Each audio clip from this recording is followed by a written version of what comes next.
Alors, le passage de la chimie minérale, de la chimie du tube à essai de base, à une chimie qui s'auto-entretient, qui devient la vie, est une question fondamentale de l'exobiologie, à laquelle, pour l'instant, malheureusement, nous n'avons pas de réponse. On a des idées, bien sûr. Alors, l'expérience fondatrice, c'est l'expérience de Miller et Urey, cette synthèse de molécules organiques à partir d'éléments simples, gaz carbonique, méthane, azote, vapeur d'eau, des charges électriques, etc. Donc, on voit bien qu'on peut partir d'éléments simples pour passer à des éléments plus complexes qui se passent de la chimie à la biochimie, pour simplifier.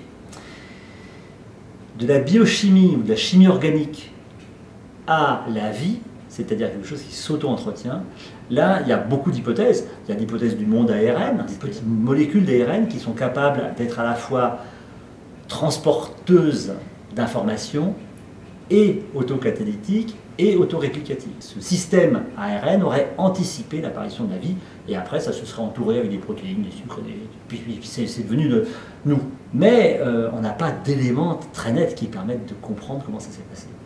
Sur Terre, tout ce qui s'est passé il y a plus de 200 ou 300 millions d'années, pratiquement, a été détruit par la tectonique des plaques. Tous les 200 millions d'années, à peu près, si j'ai bien compris, on fait un RAZ de la surface de la Terre. Donc, il reste pratiquement aucune trace. Très très peu, et encore, elles sont très modifiées. Mars, on sait que notamment vers le pôle sud, là où il y a plein de cratères, nous avons des terrains extrêmement anciens, qui ont plus de 3,7, 4 milliards d'années. Et là, on pourrait, si c'est produit la même chose sur Mars que sur Terre, en allant sur Mars, on va peut-être trouver des éléments, notamment des éléments chimiques, emprisonnés dans des roches qui se sont formées à ce moment-là, qui seraient la trace de cette chimie primitive et qui nous donnerait peut-être des étapes de cette chimie qui nous a amené de l'élément à la molécule, de la molécule à la molécule organique et de la molécule organique à la biomolécule, donc à la vie.